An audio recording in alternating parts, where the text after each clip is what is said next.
Baik, selamat siang. Assalamualaikum warahmatullahi wabarakatuh. Perkenalkan, nama saya Dwi Cayani Apriansa Sabuna dengan NIM 1962-1246. Hari ini saya akan mempresentasikan tugas saya tentang asuhan keperawatan pada anak dengan DHF. Yang pertama, definisi Doing Hemorrhagic Fever adalah penyakit yang disebabkan oleh virus dengue, sejenis virus yang tergolong adenovirus dan masuk ke dalam tubuh penderita melalui gigitan nyamuk atau Aedes aegypti. Yang kemudian ada juga pengertian dari fever lainnya, yaitu penyakit yang terdapat pada anak dan orang dewasa dengan gejala utama demam, nyeri otot, dan nyeri sendi yang disertai dengan raum tanpa ruam. DHF sejenis ini termaksud virus golongan arbovirus dan masuk ke dalam tubuh penderita melalui gigitan nyamuk. Selanjutnya ada juga pengertian dari DHF adalah penyakit yang disebabkan oleh virus dengan sejenis virus yang tergolong dalam yang masuk ke dalam penderita melalui gigitan nyamuk yang terdapat pada orang dewasa dengan gejala utama demam, nyeri otot, dan nyeri sendi yang disertai dengan raum atau tanpa raum. Selanjutnya ada etiologi dari DHF disebabkan oleh arbovirus dan ditularkan melalui gigitan nyamuk Aedes aegypti. Virus nyamuk Aedes aegypti ini berbentuk batang stabil pada suhu 37 derajat Celcius.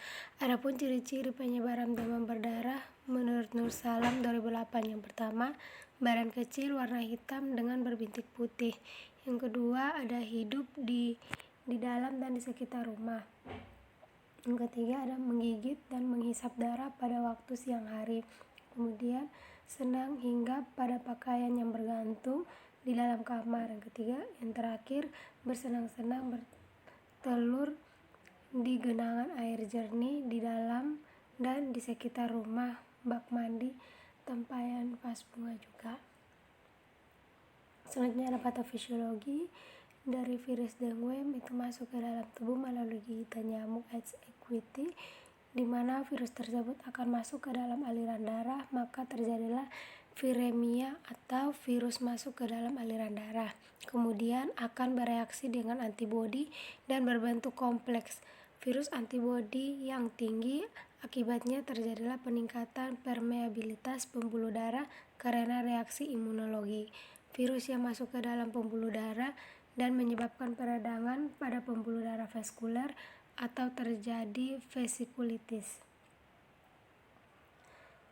yang mana akan menurunkan jumlah trombosit dan faktor koagulasi merupakan faktor yang perdarahan yang hebat. Keadaan ini mengakibatkan plasma merembes atau kebocoran plasma keluar dari pembuluh darah sehingga mengental. Aliran darah menjadi lambat sehingga organ tubuh cukup untuk mendapatkan darah dan terjadilah hipoksia ringan. Klasifikasi yang pertama derajat 1 itu demam disertai dengan gejala klinis lainnya atau perdarahan spontan, uji tourniquet, petisi, trombosit petini, dan homokonsentrasi. Derajat 2 seperti derajat 1 juga, namun disertai perdarahan spontan di kulit atau perdarahan lainnya. Untuk derajat yang ketiga ditemukan kegagalan sirkulasi darah dengan adanya nadi cepat dan lemah, tekanan darah menurun disertai kulit dingin, lembab, dan gelisah. Untuk yang terakhir ada derajat 4, itu ranjatan berat dengan nadi tidak teratur dan tekanan darah yang tidak dapat diukur. Selanjutnya ada manifestasi klinis. Yang pertama itu demam tinggi selama 5-7 hari. Kemudian anak akan merasa mual muntah, tidak ada nafsu makan, diare, dan konstipasi. Yang ketiga ada perdarahan terutama pada perdarahan bawah kulit, petiale, eksimosis, dan hematom. Yang keempat ada epistaxis, hematisis, melena, dan hematuri. Yang terakhir ada nyeri otot, tulang sendi, abdomen, dan ulu hati.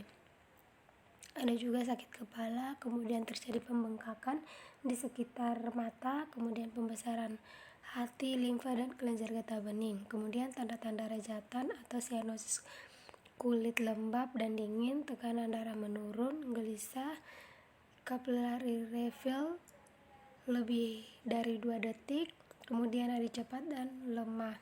Kemudian pemeriksaan diagnostik, yang pertama ada cek darah lengkap, di mana hematorit konsentrasinya harus biasanya meningkat 20% atau lebih. Kemudian untuk trombositopenia itu 100 per milimeter atau kurang dari 100. Kemudian serologi itu uji hemagglutinin inhibition test. Kemudian ada ronsen torak itu di efusi pleura. Kemudian ada pelaksanaan medis, yang pertama terapi itu virejatan, kemudian pasien mengalami rajatan shock juga. Kemudian yang kedua ada medis yang bertujuan untuk pengobatan. Kemudian komplikasi dari penyakit ini yaitu yang pertama encephalitis sebagai komplikasi shock, kemudian berkepanjangan dengan perdarahan dan memungkinkan dapat disebabkan oleh trombosis pembuluh darah ke otak. Kemudian bisa shock itu karena ketidakseimbangannya cairan dan elektrolit sehingga dapat terjadi shock hipovolemik. Kemudian ada efusi pleura itu di mana adanya edema paru akibat pemberian cairan yang berlebihan dengan tanda pasien akan mengalami distres pernafasan. Yang terakhir ada juga perbedaan intravaskular menyeluruh. Kemudian selanjutnya kita masuk ke asuhan keperawatan.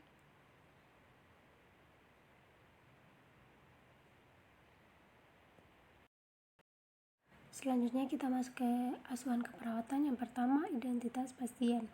Nah ini dimana terdapat umur, nama dari anak, kemudian jenis kelamin, alamat, pendidikan, nama orang tua, pendidikan orang tua, dan pekerjaan orang tua. Yang kedua ada keluhan utama, itu biasanya alasan atau keluhan yang menonjol dari pasien DHF untuk datang ke rumah sakit, panas tinggi, dan anak biasanya lemas. Yang kemudian ada juga riwayat penyakit sekarang, di mana didapatnya adanya keluhan panas mendadak yang disertai dengan menggigil saat demam, kesadaran komplementis, kemudian turunnya panas terjadi antara 3 dan 7 hari, dan juga anak semakin lemah, kadang ditemani dengan pilek, nyeri, kemudian batuk, kemudian tulang juga terasa nyeri, mual, muntah, dan anoreksia. Kemudian selanjutnya ada riwayat yang pernah diderita, itu di dalamnya biasanya penyakit apa saja yang pernah diderita pada anak DHF. Biasanya itu mengalami serangan berulang untuk DHF dengan tipe virus lain. Kemudian ada juga kondisi lingkungan. Nah, kondisi lingkungan ini biasanya itu sering terjadi di daerah yang penduduknya padat dan lingkungannya sering tidak bersih. Itu seperti air yang menggenang di mana-mana dan baju yang bergantungan di kamar-kamar. Kemudian ada juga pola kebiasaan, itu biasanya di dalamnya terdapat nutrisi dan metabolisme, frekuensi, jenis, kemudian ada eliminasi alfi, kemudian tidur dan istirahat juga, kemudian kebersihan dari pasien, kemudian ada juga perilaku dan tanggapan bila keluarga ada yang sakit, serta upaya menjaga kesehatan.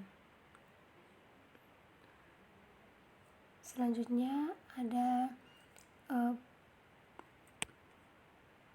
pemeriksaan fisik. Nah yang pertama grade 1 itu kesadaran komplementisnya, keadaan umumnya lemah, tanda-tanda vital, dan anemia. Yang kedua ada kesadaran komplementis, keadaan umum lemah, ada perdarahan spontan, kemudian peradangan gusi dan telinga, serta nadi lemah, kecil, dan tidak teratur. Untuk grade ketiga biasanya kesadaran apatis, umumnya disertai dengan lemah, nadi kecil, dan tidak beratur, serta tekanan darah yang menurun. Kemudian untuk grade 4 ada kesadaran koma, tanda-tanda vital, nadi tidak teraba, tekanan darah tidak teratur, persarafan tidak teratur, kemudian ekstremitas dingin dan berkeringat, serta kulit tampak biru. Kemudian selanjutnya ada pemeriksaan lab. ini dimana terdapat Hb dan PVC meningkat 20%, kemudian trombositnya itu kurang dari 100.000 per mili, kemudian leukemia mungkin normal atau leukositis, kemudian 1 gram Degue positif, kemudian hasil pemeriksaan kimia darah menunjukkan hipopertemia, hipoklemia, dan hiponatremia, kemudian urea dan pH darah mungkin meningkat, kemudian asidosis metabolik.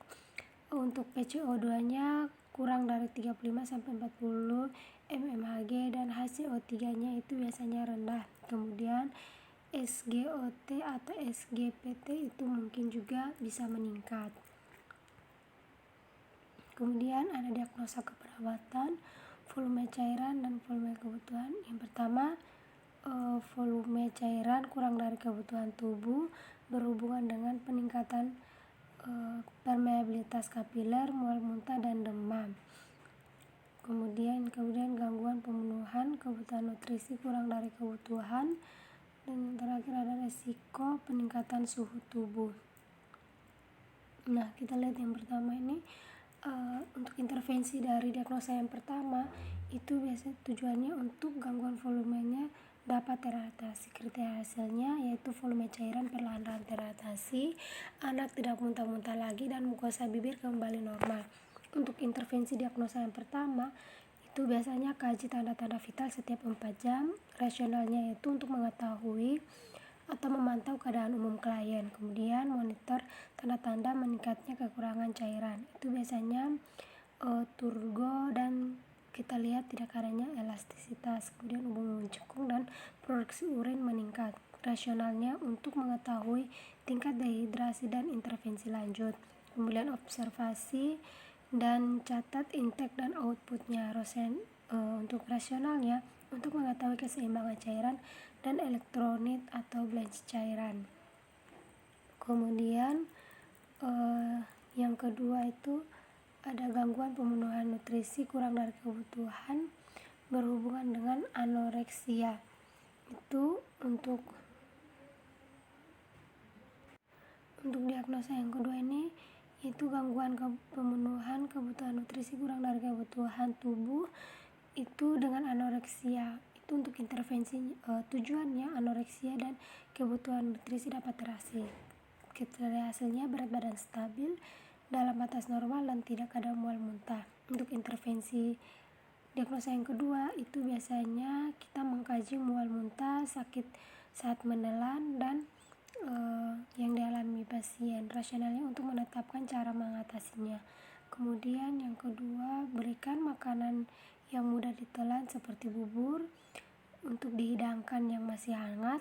Itu rasionalnya untuk membantu mengurangi kelelahan pasien dan meningkatkan asupan makanan karena mudah ditelan. Kemudian berikan umpan balik positif pada klien yang mau berusaha menghabiskan makanan. Rasionalnya motivasi meningkatkan semangat pasien. Kemudian kita juga bisa kolaborasi dengan memberikan obat-obat instruksi dari dokter. Kemudian untuk yang ketiga, risiko peningkatan suhu tubuh atau hipertermia ini untuk intervensinya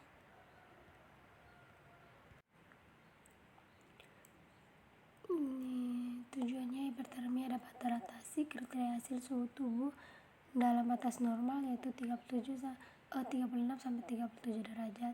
Kemudian mukosanya lembab dan tidak ada sianosis atau apapun. Untuk intervensi dari hipertermia sendiri yaitu kaji saat timbulnya demam, kemudian rasionalnya untuk mengidentifikasi pola demam pasien. Kemudian intervensi berikutnya observasi tanda-tanda vital. Rasionalnya untuk mencari acuan mengetahui keadaan umum klien. Kemudian anjurkan klien untuk minum kurang lebih 2-5 liter per 24 jam dan jelaskan manfaat bagi klien. Rasionalnya peningkatan suhu tubuh mengakibatkan penguapan meningkat sehingga perlu diimbangi dengan asupan cairan yang banyak. Nah, itulah penjelasan dari diagnosa dan intervensi dari tiga diagnosa yang saya ambil. Untuk implementasinya sendiri itu biasanya proses keperawatan yang diikuti dengan rumusan perawat. Pelaksanaan keperawatan mencakup membantu pemeriksaan ASCAP, tujuannya berpusat pada klien. Itu di dalamnya itu mengkaji ulang klien, kemudian mengklarifikasi rencana yang sudah ada, kemudian mengidentifikasi bidang bantuan berupa tenaga, kemudian yang terakhir mengimplementasi intervensi keperawatan. Kemudian yang terakhir jangan lupa untuk dokumentasi dan evaluasi. Sekian dari penjelasan saya tentang DLH, kurang lebihnya saya mohon maaf. Terima kasih.